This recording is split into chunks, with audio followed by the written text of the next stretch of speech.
Hello, dear beautiful people. Welcome back again to Madam Aproko. How are you all doing? I hope you guys are doing great. I'm back again with another video. Tori, when I carry come here today, my darling people, it is sad, but we just got to talk about it. You need to learn for other people's mistake. Today, Tori involve cassava when e not they work again. Women, when they follow their husband, they do Shentro, they chop woman money, carry your chair, carry your popcorn. Come hear wetin happen to this very lady when he cry, come meet me. When he tell me this story. And if you be man when they do Shentro, you they take people money, girls money, come they take care of your wife, come they take care of your children for house. Carry your chair, come listen to wetin happen to one brother. When it is say in smart, he and his wife they thought say they smart, but now tears, sorrow, cassava, deportation, kiri, now the country end down. So guys, make I just tell una wetin just happen. Then I go tell una why we carry this matter come here. Now something make us carry this matter come here. Make you when they watch this video here and help when we come for so that you go know. According to the woman says she don't take for abroad. So she can't the country we say benefits in not dey that country.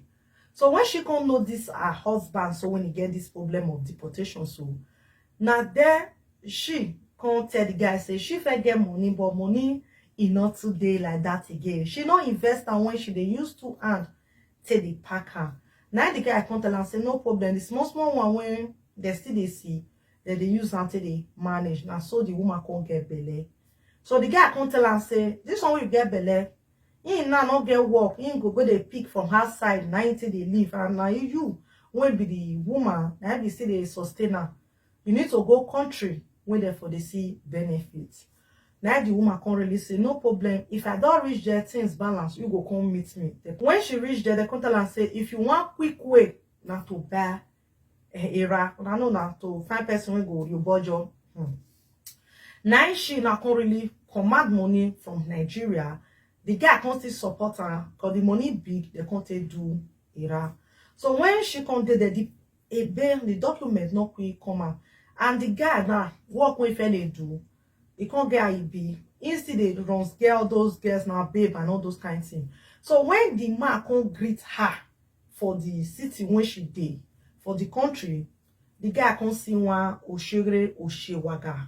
When he like her, one Oshere, when we say the Oshere get money, he can't begin to spend for this guy. Can't tell this very guy, say, how you did that guy tell and say, he get woman. But he and the woman, they're not there like that. They quarrel. But you know, sure say he go settle. You know, for that part for inside, the man deny the pikin saying I ain't get her. He only author say the woman carry belly from another man can't give her. So now I made the quality. The woman go do test before he go accept her. So the wife can't know say it the data. Now the man can't tell her say shut up, oh.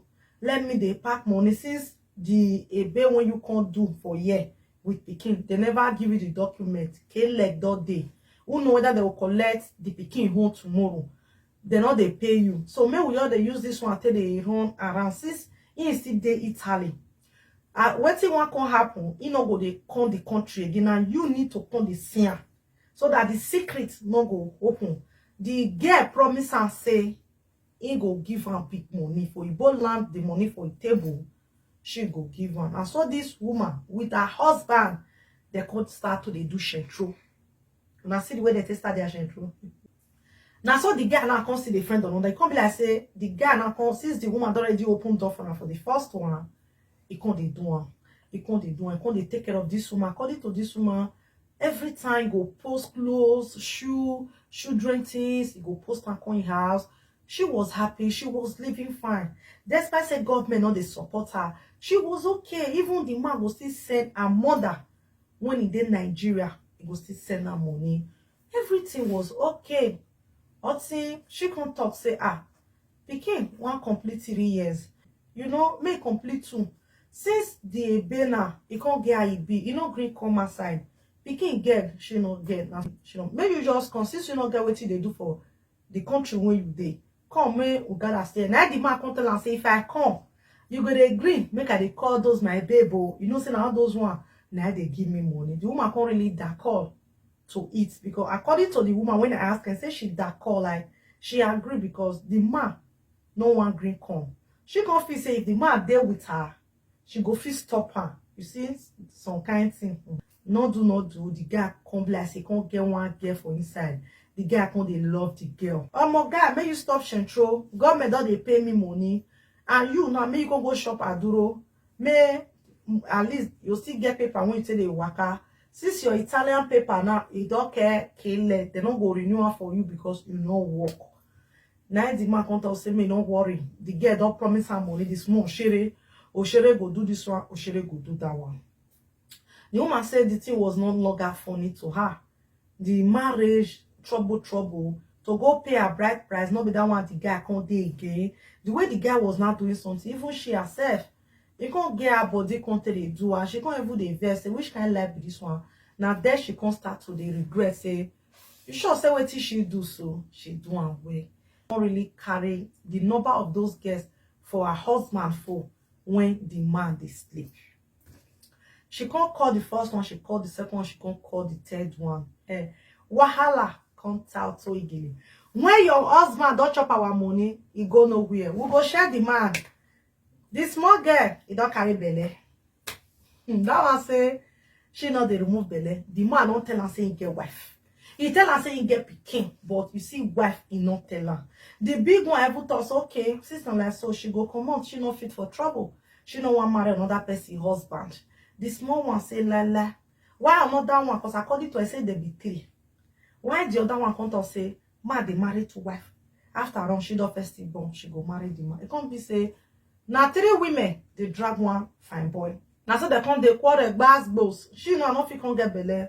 Gbas. Now so the small one can't fit go remove pregnancy. According to her, after enough ginger, after enough Holy Ghost fire, terminate the pregnancy. Holy Ghost fire, terminate the pregnancy. You know, after enough wahala like that, the girl can't remove belly. Yeah, now can't see when this small girl can't post picture on Facebook with another guy, they kiss her. So this very man can't go the small babe house say, I tell you say I don't true with you. Why you want go? You don't remove my belly. You want follow another man. I love you. I feel leave my wife for you because now you I love. Hey, now that one boyfriend with the guy that can't fight. Say, what if down? You will be say use and dump and you will get wife. Quarrel can't set for front of club. Now so they can't take call police on them. So when police can't come, the guy not get documents. Now that one can't be the wahala. Documents not there. And so they use the country language, they can't rap the guy, put for inside police. Now the guy did deportation camp. They can't tell this guy, say the only thing we go hold you for this country. You not get paper for this country, you not get thumbprint, you not get aduro, nothing. When he go hold you for this country. The only thing is to say you get pikin. Now, this man now, can they call this woman say the only thing we go make them not to deport her. Now be that pikin. But this pikin and you right me put. You want let me make them deport me, or I will go do this thing. So this very woman was so confused to say how they want do this matter. Not be this man right name for the pikin. Now another man I know now in buy papa he put. Now they want deport her husband, with the father of the child, they want deport her. Not today when you go hold the man. And the deportation now 21 days, I'll be 41 days. I don't really know how many days when they spend for deportation before they deport them. What did the guy need to say he just see pikin bring concern and you want his name they the best set, they go free the guy. Now the guy not get. So this woman now they find advice. How she want to do this thing? May she leave the man, make the deport and go Nigeria, or make she go tell them say now the man get the pikin. Say she only just give that man, or how she want to do this thing. She confused. You know, she's already confused. She don't know what she want do. She try to go beg the girl, the small girl, make he help her. If not to withdraw the case, make the small girl withdraw the case. Now the small girl come tell am say not be fault again. The man not get paper. Now police matter na come hold the man. And she now no fit come outside go tell police say na the man get pikin. Not be the man surname na e dey. So she say the whole matter I come be like say come be gbas for her. And me come ask her say this man you still love him despite everything when be say it happen. Say na another woman house. He say my sister him be still love am because now two of them na gotta shop the Shentro money. Even before this thing even happen, the man cassava e don dey weak. Any small thing go weak. If they say make they enter another small room, you know that e go weak. Before the man go just pour your owa to kwa ijo. So she do they work on that one for his side body, they battle, you know, whether na spiritual attack or whether na all those girls when he chopping money na do want to her, or the man too use the cassava, or the man get wetin the minimum tablets when we say come weak the downside. She no know. But now wetin they fed the battle for his side body before this police case come. She no know wetin she want to do. So my darling people, which advice una get for this lady? How she want waka? If you know how she want waka or good lawyer to take to help and fight the case, may they not deport the man. I beg, no fail to drop am for the comment section.